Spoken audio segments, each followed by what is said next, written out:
Hello everyone, welcome back to another video.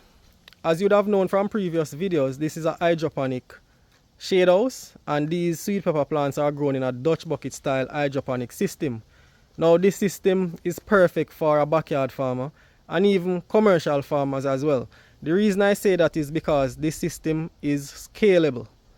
If you have a small space in your backyard, you can decide if your space can facilitate 1, 2, 3, whatever number of buckets you can install and grow your plants. Now if you are a commercial farmer and your commercial needs require you to grow 10,000 plants or 1,000 plants, you can also scale the system to facilitate that commercial need.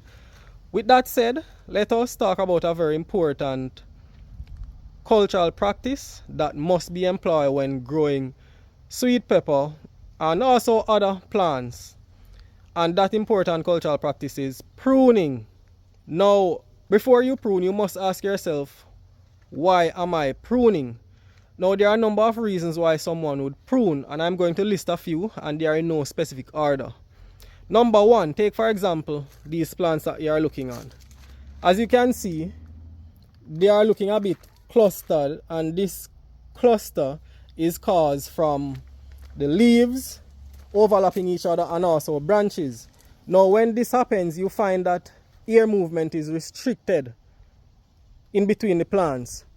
So you must prune these leaves or lower leaves and branches so that air movement is free, is not restricted anymore.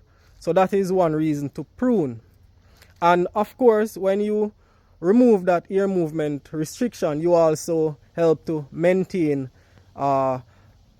proper temperature in between the plants. The plants will not get too hot, so on and so forth. Number two, you may prune to reduce pest infestation. For example, let us look at this leaf. If this leaf has a fungal issue and it has a lot of spots, fungal spots on it, you can remove this leaf and also other leaves that you see with infestation, and that will help to reduce the pest load or the disease load on the plant. So that is another reason for pruning, reducing disease load or pressure on the plant. Number three, you may prune to allow the plant to develop structurally. For example, when you plant your seedling, after 3 weeks, you may see that the plant start to produce a flower. Now, once the plant start to produce a flower, it will ultimately turn into a sweet pepper once conditions are optimum. Now, once the plant produces that sweet pepper, the plant will focus its energy or resource to develop that sweet pepper. Now, if the plant is not structurally firm, you will find that it might not be able to hold the sweet pepper because it's weak. So you want to prune that early flower if the plant is not structurally ready to manage that fruit load. So you prune that early flower to allow the plant to develop structurally and also to develop its roots, its root mass, so that it can pull up enough water and nutrients to develop the upper part of the plant. Another reason why you would prune is to signal the plant. So pruning is a form of signaling the plant to say, hey, focus your resources here. For example, this plant is not yet pruned. This is where my next fruit cluster is because I've harvested everything down here. So what I'm going to do is I'm going to prune this area, right? I'm going to prune these leaves like that, right, up to my next fruit cluster. Now what that is doing is that instead of the plant sending resources to these leaves that I just pruned, it will send its resources to developing these sweet peppers and also other flowers and fruits thereafter. So that is another benefit of pruning and why you need to prune. Now, those are just some of the reasons why you would choose to prune your plant, and this is one of the cultural practice that you need to maintain so that your plant can remain productive and in a optimal state in terms of growth and development. Let us now turn our attention to one of the disadvantages of pruning.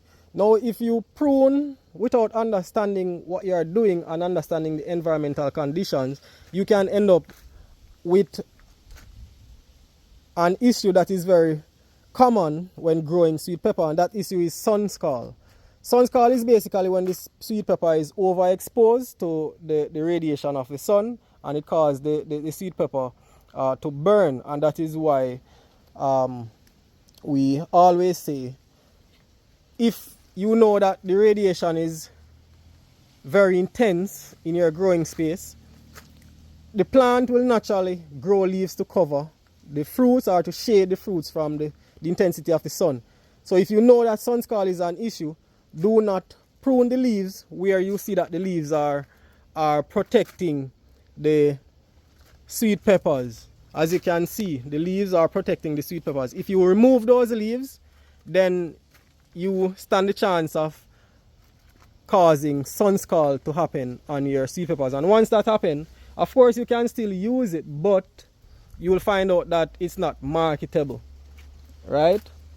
And once sun scald step in, that is also, the sweet pepper will also become a host for fungal issues, right? And then that fungal issues can cause other issues. So just be aware that do not prune too much and expose your peppers to too much sunlight or too much of the radiation from the sun. Thank you.